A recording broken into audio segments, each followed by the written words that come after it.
So let's start off by talking about that Xbox Partner Direct. And I think we should just talk about the games in the order they were shown. So we did find out what that mystery Japanese game was. It was not anything that either of us were thinking. I actually heard the rumor of what it might be a little before they actually showed the Direct. I think it was like maybe the day, or maybe like earlier the day of or something that I heard. But Ninja Gaiden 4 was their big game that was shown. And so I guess let's just talk about that. What are your thoughts on Ninja Gaiden 4? Well, that definitely took me by surprise. I was not expecting Ninja Gaiden to appear, and I mean, to a degree, it kind of makes sense that it would be that particular game, considering the fact that the original reboot trilogy really started out on the Xbox, on the original Xbox, which is, kind of poetic in a sense. Um, I mean, it's great. I think it's that we're getting 4, years later after 3. Yeah. Even considering the fact I think like even with Razor's Edge coming out, it definitely was. It still would have been like years since that, at least over a decade, I would say. But yeah, definitely surprised about 4, and I mean, I like it. I think this is pretty cool. If they can make another game that's as good, stands up as well as the other ones. Haven't finished the other ones. In fact, 3 was the only one of those games that I played. I played that on the Wii U. Of course. And Former I Nintendo made it up fanboy. to I said former Nintendo fanboy, so. yeah.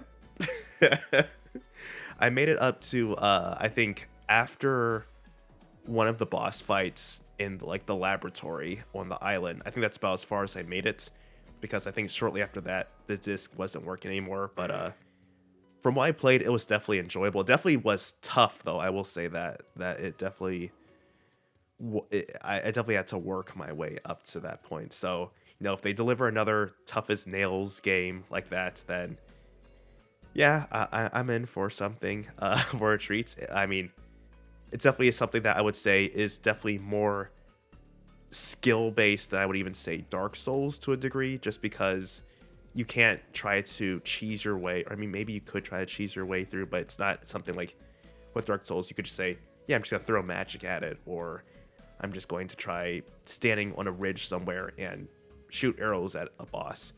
Like this one, I would say is definitely more technical based than Dark Souls to that degree. So I think in that sense, it's definitely kind of harder. But it's still something that I wouldn't mind slamming my head against the wall trying to play. So I'm looking forward to that. So it's definitely a nice surprise that Xbox has coming, and the fact that's coming to multiple platforms is also great. So that way more people can play it. So if you don't want to play on Xbox, you can play it on PC. You can play it on the PS5. Have at it. Yeah, I think that's what I have to say. Everything I have to say on that particular game. Yeah, I thought it looked great. I have never played any of the Ninja Gaiden games, so I would definitely want to play the original trilogy before I even consider trying this one out. But I mean, it looks cool, and I think that even though these games are difficult, I feel like with the experience we have from playing games like Dark Souls, even though obviously it's different, the experience of dealing with difficult games would make it easier to play than it would be otherwise. So definitely will keep my eye on this. I added the original trilogy to my wish list on Steam, so probably at some point I'll end up grabbing that when it's super cheap and give it a try. But yeah, I don't know. I just thought it was cool. I was glad that they showed it off. And yeah, I totally forgot that they had originally brought the reboot that it was on the original Xbox. I totally forgot about that until you mentioned it. So, but yeah, good stuff.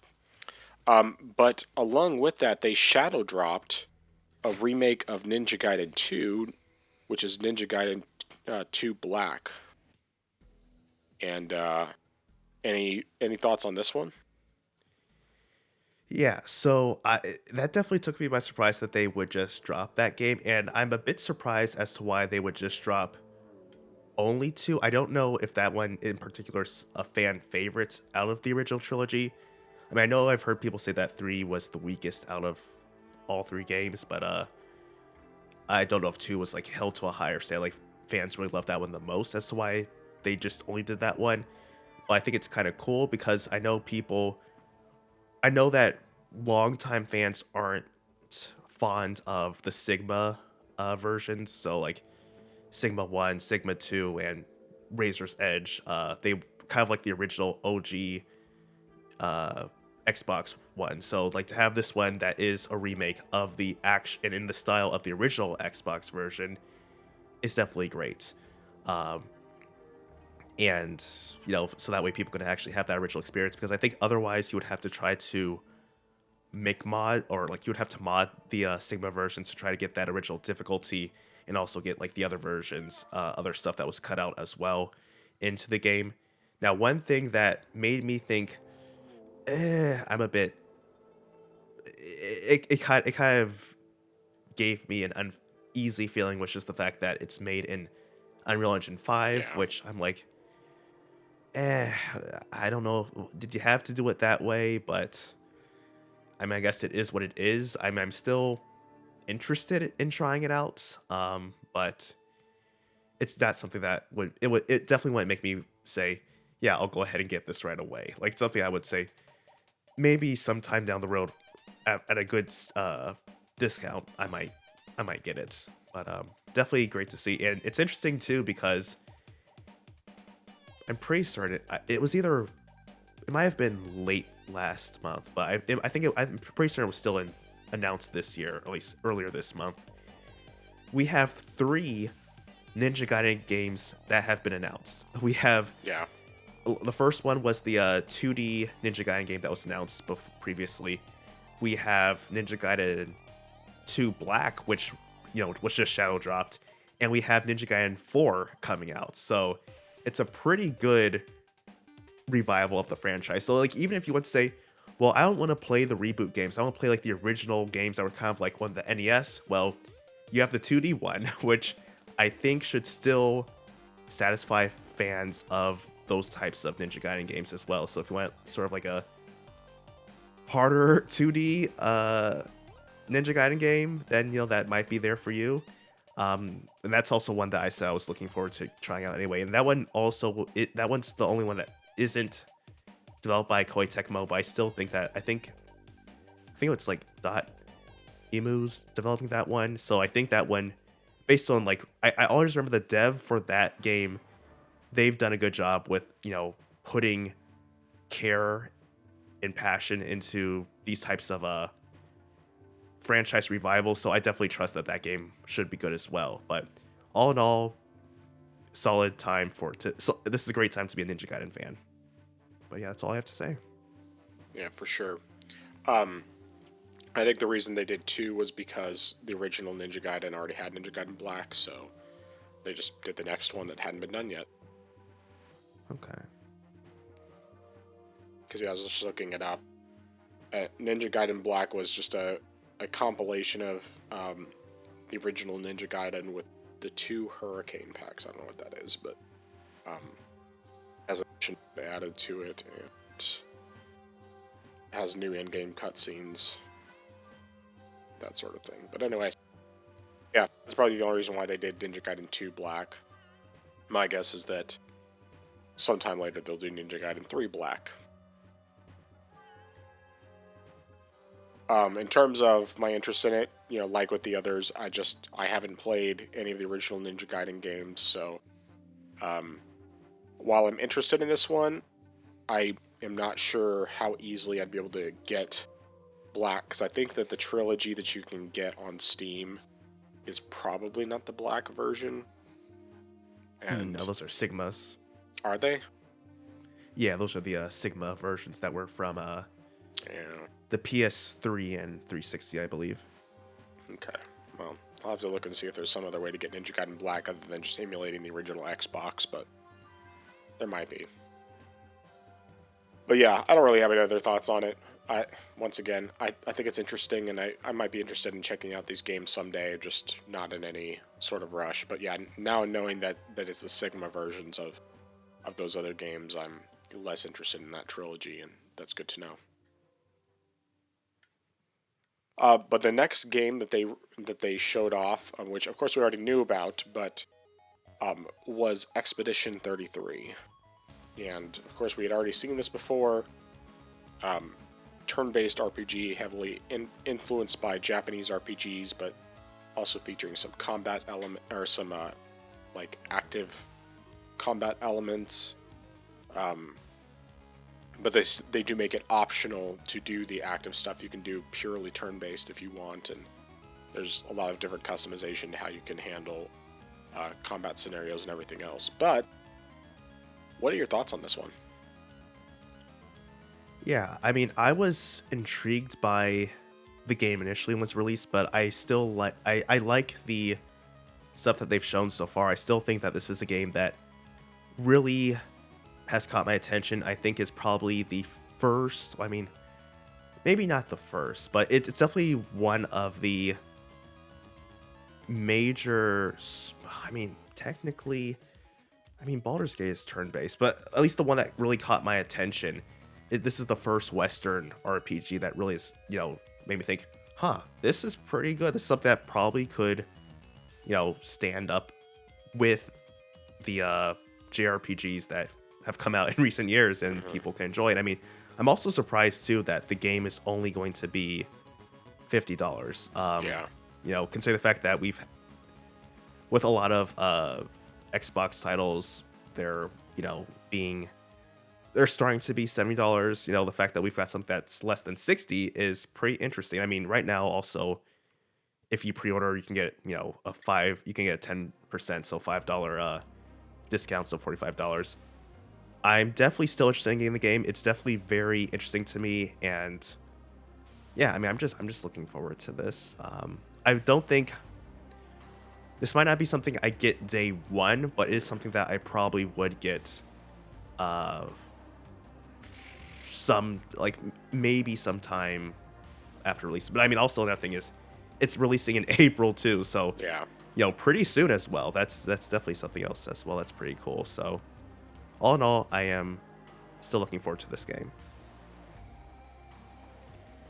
Yeah, I mean, this game just it's impressed me ever since I first saw it, and I absolutely want to play this game. I don't think it's going to be a day one for me either, mostly because of just when it's coming out. It's not really a great time, especially because I have numerous other games that I'm already currently working on and don't know if I'll be done with, or games that I'm just like, I think there are games that are higher priority on my list. But the fact that it's only $50 is definitely something that makes me consider it being a close to day one purchase. Either way, I think it looks incredible. I mean, visually it looks stunning. I love the combat system. It's very obviously heavily inspired by Persona, especially like Persona 5. And I don't know, it just looks amazing. So I'm very, very interested in this game, and looking forward to checking it out whenever I do. I think there's a decent chance that I would end up playing Metaphor before I play this one, just because that one I've already at least technically made some progress in, because I can transfer my save over from the demo. But if there's a demo for this one, I'll definitely be checking out the demo for sure. And either way, I think it looks really, really great. So it's one, if I didn't already have multiple other games, like even new games that I know that I want to be playing, this would probably be a day one purchase for me. But yeah, so that's about all I have to say about that. I just think it looks great. I'm glad that it's coming to all these platforms. I have a feeling some of these will also be coming to the Switch 2, but they just haven't announced them yet, probably because they're going to be shown off at the Switch 2 presentation. So, yeah. But yeah. All right, the next thing we had shown off was South of Midnight. So, of course, obviously, this wasn't the first time we heard about this, but we got a look at what the story is about and a closer look at the gameplay. So, what are your thoughts on this? Yeah, so the gameplay definitely looks a little better to me than when initially I saw it. Um, I'm still not, convinced or sold on the game at all, but I mean, it looks better than initially. Now, some of the animation, I will say, I feel like is partially part of a trend because I, I, I can't remember. I don't know who started it, which movie started this, but like sort of like the stop motion trend in a sense, or trying to replicate that through CGI. And I really don't like that look of just things looking like they're running at 20 or less frames per second. It just doesn't look right. Like with actual stop motion, I understand why it looks that way because you're actually moving, you know, clay and moving and trying to adjust it for frame by frame. So I can understand why that's not as clean. But if you're using CG and trying to replicate that, it just doesn't look that great to me. Like I remember seeing a clip of the Spider-Man verse films. I thought, is it supposed to actually look like this? Yeah. I thought something was wrong with the video at first, and I realized no, it's actually red. It's supposed to look like that. And I thought, why? So like, I mean, it's not happening all throughout this game, but just like a couple clips I had seen of South of Midnight, I was like, it looks like it's doing the same thing that those types of films are doing. But yeah, and also with this one, another surprise that it's coming in April as well. So Yeah. Xbox is releasing these games pretty early this year. And so I mean that's definitely great for people who have been waiting to hear something new. And I mean, of course, they still have games down the road, some that we have already known about, and possibly some that we don't know about. But it's definitely pretty good that we have some stuff coming up pretty soon. But yeah, that's pretty much everything I have to say about the game. Yeah, I think that, I mean, I don't remember them saying it in the presentation, but I think it's basically been confirmed that you don't have to do the stop motion thing, at least not in the gameplay itself. I'm not sure if you can turn it off during cutscenes. I mean, I hope you can, but I think, like, I don't mind it as much during the cutscenes necessarily. I just wouldn't want it during actual gameplay, and I'm pretty sure that either they said it in the presentation and I just missed it, or it's just been confirmed otherwise that stop motion is not something you have to have in actual gameplay, which is super good. I mean, super helpful, because I do not want it in gameplay. Like, it definitely is weird. Like, in the Miles Morales game, you can actually put on the Into the Spider-Verse costume, and also as an option you can set it to have that weird stop motion thing. I mean, the game still runs at the same frame rate, it's just the characters that are the stop motion thing, but it's still, like, plays fine. It just was weird. I didn't like it in gameplay. But yeah, as far as the actual how the game looks and everything, the gameplay itself, it still gives me Infamous vibes in some ways, and I'm cautiously optimistic about it. It's still not something where it's like a day one thing, especially because right now I just have too many games, and as interesting as this looks, I mean, I'm not in a position like many console people are where they're looking for the latest new thing to play. I'm just like, I have stuff that's new to me all over the place. My Steam library is huge. Not as gigantic as yours, mind you, but big enough to where, like, I have more than enough stuff to play. And I mean, as it stands, like, this year, just thinking about the stuff that I've already committed to, like, I'm going to be buying day one, there's I mean, I got Rebirth, of course, and then in March there's Xenoblade Chronicles X Definitive Edition, which reminds me I'm planning to probably do my Extra Life stream the day after that releases. That's my current plan anyway. That's what I have scheduled. And beyond that, it's kind of like up in the air in terms of new releases, not because there aren't things that interest me, but more just because I don't know how much time it's going to take me to do the games that I'm already working on. And, of course, I still would like to get the rest of the achievements and Death Stranding, and then, there's plenty of other games that I just want to play. So this one is another one of those where it's going to be somewhere down the line, I will probably buy it. It will just most likely be like when it's heavily discounted, because there's just no priority for me in buying this. But I do think it looks pretty great, and I think that it will probably be something I will really enjoy.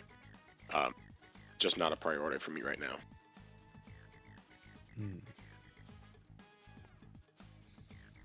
All right, any other thoughts on that? No, sir. So now we get into the big guns, both figuratively and literally.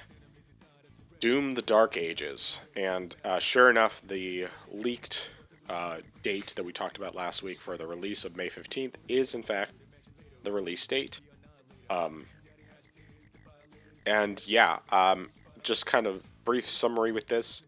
One of the ways that they explained how this one differs from the other ones, well, for one, it is a prequel to Doom 2016, set in medieval times. And with Doom 2016, it was run and gun. With Doom Eternal, it was jump and shoot.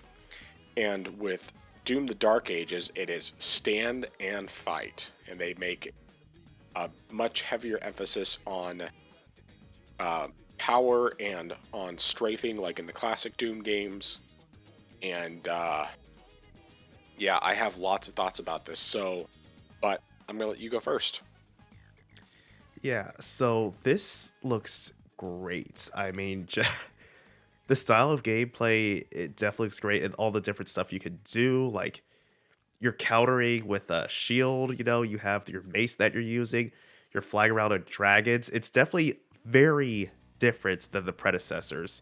And like visually, it looks great. Stylistically, it looks amazing.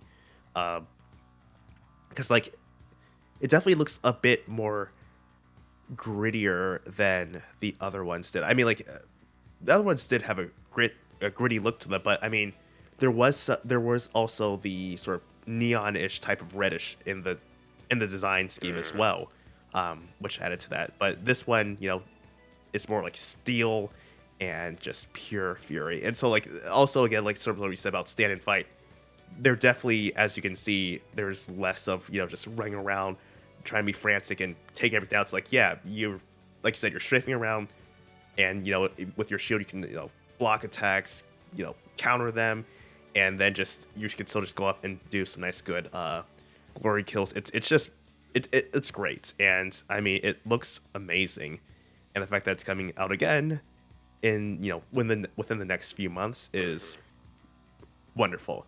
Now there's one, I mean, apart from the fact that it's a $70 game, there's one real major issue that I have with this game, and that is with the requirements.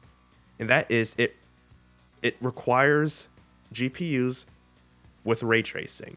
Yeah. It's another game that has ray tracing baked into it, which for the life of me, I do not like. If you want to have ray tracing as an option, something that can especially enhance the visuals of a game, go have at it. I don't care. You can have that. You can do it. It's fine. But to have that as a requirement is an issue with me. And sure, you can say, well, any GPU within X amount of years has ray tracing capabilities. Like it's no big deal. But that's the thing. I don't want to use ray tracing if I don't necessarily want to use ray tracing. I'd rather just not have ray tracing, not have the game look as good as it could look, at the same time run the game possibly as well as I would like to. Right. And also, if I just want to run the game in general, because if I'm using a GPU that doesn't have ray tracing ability, then you can't do anything about it. Also, something else I saw on the Steam on the page, it says Steam Deck compatibility is unknown. Considering the fact that they say it's required, I'm going to say it's not going to be supported at all, just because Right. Steam Deck does not support ray tracing at all. So, any sort of older GPU, like any GPU before the RTX 20 series and any AMD GPU before the 6000 series is not going to run this game, just because you need to have ray tracing, which I really can't stand. But besides that, though, the game still just looks great, and it looks like it's going to be fun. But obviously, at least as of right now, since my current GPU doesn't support it, I'm obviously not going to be playing this at launch, or at least anytime soon, for that matter. Maybe down the road, we'll see. I'll get it. But then also, at the same time, I never have finished the previous 2 games, and I have to get back to those anyway. So it's not like I'm in any rush at all on that end. But it does look phenomenal. And also, as one additional comment, going back to something you said earlier, see, because of that gameplay footage about the PS Fanboy, that also made me want to play Doom, but I never got to playing some more of that. But it was just interesting hearing that it also influenced you to play the game as well. Yeah. But yeah, that's all I have to say on this. Side note with that, what's really funny is, when Oh No, It's Alex watched the reveal of all this gameplay for Doom: The Dark Ages, he was just like super hyped and super excited, and his editor, who does all of his editing but also does a bunch of clips from like his live streams and stuff, took his reaction from the Doom: The Dark Ages stream and added it to that terrible PS Fanboy gameplay. It's very funny. It's really funny. I'll have to send you that one if you don't come across it on your own. But yeah, so thoughts on this? Of course, I agree with you. I don't like the fact that ray tracing is required. I'm really hoping that, as with Indiana Jones, that someone, as I was also hoping with Indiana Jones, that someone will create a mod that enables you to remove ray tracing. Because I just, yes, my graphics card can do ray tracing. I'm sure the game is going to be well optimized because I've been hearing from everyone that Indiana Jones, even though ray tracing is required, it's very well optimized, runs really well on everything except for Steam Deck, of course. But this is one game where I might consider breaking my stance on that,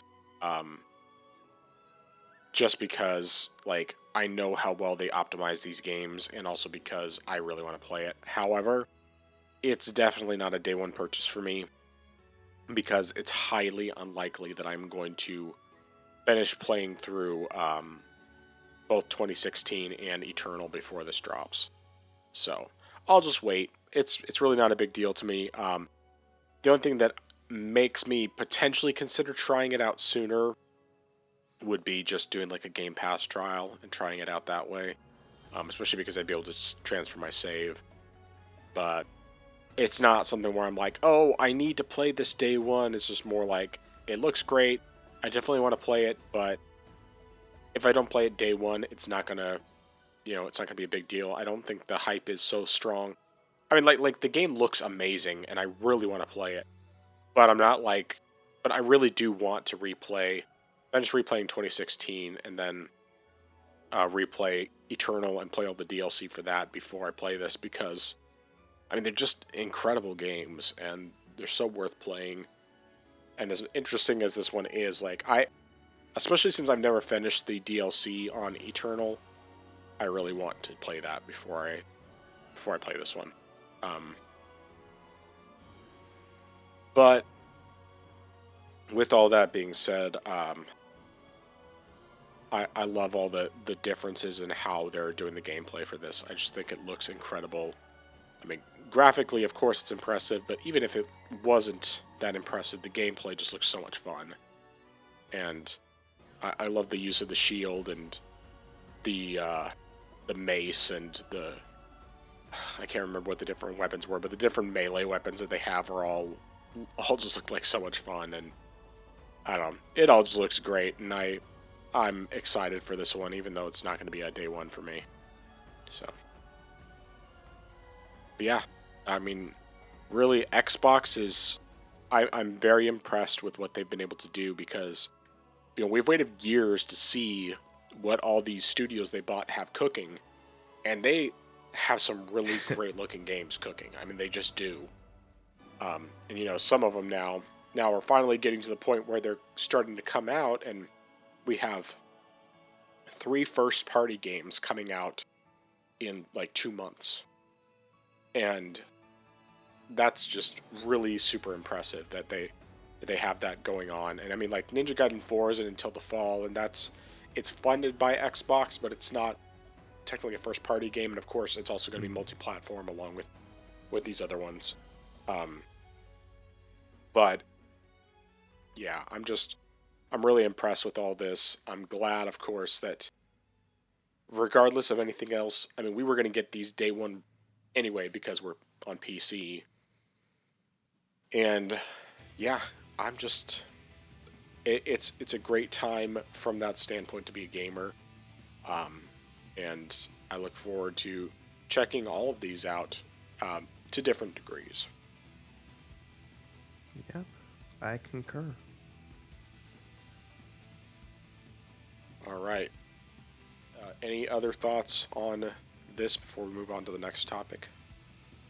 No, sir.